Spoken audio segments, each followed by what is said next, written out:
बड़ी जानकारी। मीरवाइज उमर फारूक की अवामी एक्शन कमेटी पर बैन लगातार बरकरार। JKIM पर भी कोर्ट ने बैन को बरकरार रखा है। जस्टिस सचिन दत्ता की अध्यक्षता वाले ट्रिब्यूनल का ये बेहद बड़ा फैसला। केंद्र की ओर से लगाए गए बैन को अभी फिलहाल बरकरार रखा जाएगा। गैर कानूनी घोषित करने के केंद्र के फैसले को सही ठहराया गया है।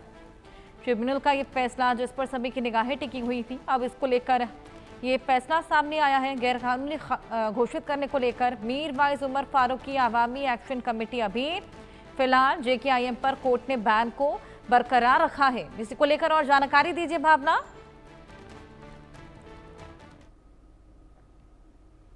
तो गैर कानूनी घोषित करने को लेकर मीरवाइज उमर फारूक की अवामी एक्शन कमेटी जिस पर ये बैन बरकरार रहेगा, JKIM पर भी फिलहाल बैन बरकरार रहने वाला है। ट्रिब्यूनल को लेकर ये फैसला बेहद बड़ा फैसला। केंद्र की ओर से जो बैन लगाया गया था वो फिलहाल बरकरार रहने वाला है। गैर कानूनी घोषित करने के केंद्र के फैसले को सही ठहराया गया और इसी के बाद कोर्ट ने इस फैसले को बरकरार रखते हुए ये बैन फिलहाल बरकरार रहेगा, ये आदेश दिए हैं।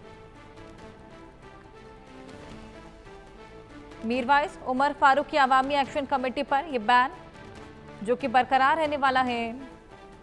जस्टिस सचिन दत्ता की अध्यक्षता वाले ट्रिब्यूनल का यह फैसला है।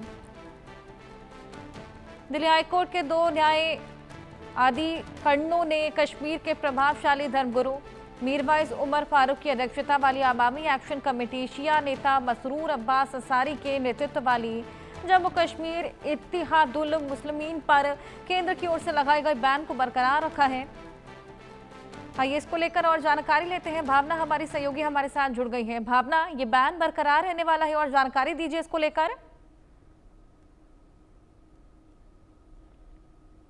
प्रभावशाली धर्मगुरु मीरवाइज उर्फ फारूक की अध्यक्षता वाली अवामी एक्शन कमेटी और शिया नेता मसरूर अब्बास अंसारी के नेतृत्व वाली जम्मू कश्मीर इत्तिहादुल मुस्लिमीन पर केंद्र द्वारा जो लगाया गया प्रतिबंध है उसको बरकरार रखा है। उन्होंने साफ तौर पे क्या कहा है कि पर्याप्त जो सबूत है, सामग्री है और शास्त्र से पता चलता है कि ये दोनों समूह जो है गैर कानूनी गतिविधि अधिनियम 1967 के तहत गैर कानूनी संगठन में जो है वो सम्मिलित पाए गए हैं। साथ ही साथ ये भी कहा गया है कि UAPA और उनके नियमों की निर्धारित प्रक्रिया का पालन करने और स्वतंत्र रूप से निष्पक्ष रूप से रिकॉर्डिंग पर मजबूत सामग्री और साक्ष्यों के मूल्यांकन करने के बाद ये जो बैन है, ये प्रतिबंध जो है वो जारी रहेगा, यानी कि प्रतिबंध नहीं हटाया जाएगा। वहीं 11 मार्च को जिस तरीके से दोनों समूहों पर प्रतिबंध लगाया गया था उसको लेकर केंद्र गृह मंत्रालय ने कहा कि अवामी एक्शन कमेटी और जम्मू कश्मीर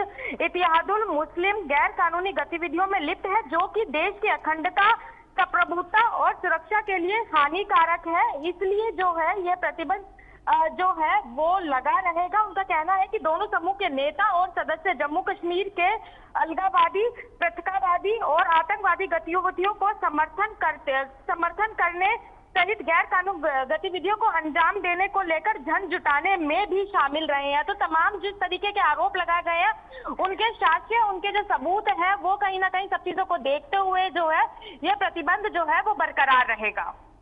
बिल्कुल, ये बैन फिलहाल बरकरार रहने वाला है। बेहद बड़ा फैसला यहाँ पर देखने को मिला है। केंद्र की ओर से जो बैन लगाया गया था वो फिलहाल बरकरार रहेगा। गैर कानूनी घोषित करने वाले केंद्र के फैसले को सही ठहराया गया है। मीरवाइज उमर फारूक की अवामी एक्शन कमेटी पर यह बैन जो कि बरकरार रहेगा। इसके अलावा JKIM पर भी कोर्ट ने फिलहाल बैन को बरकरार रखा है। भावना, जी हाँ, मैं आपको बता दूं कि JKIM पे भी कोर्ट ने जो प्रतिबंध है वो दोनों पर ही बरकरार रखा है, क्योंकि शास्त्र के हिसाब से दोनों ही जो है तमाम गैर कानूनी गतिविधियों में जो है वो शामिल पाए गए हैं, सम्मिलित पाए गए हैं। तो इसको लेकर गैर कानूनी संगठन जो है वो घोषित किया गया है और इन लोग दोनों के ऊपर ही जो है प्रतिबंध बरकरार रहने वाला है।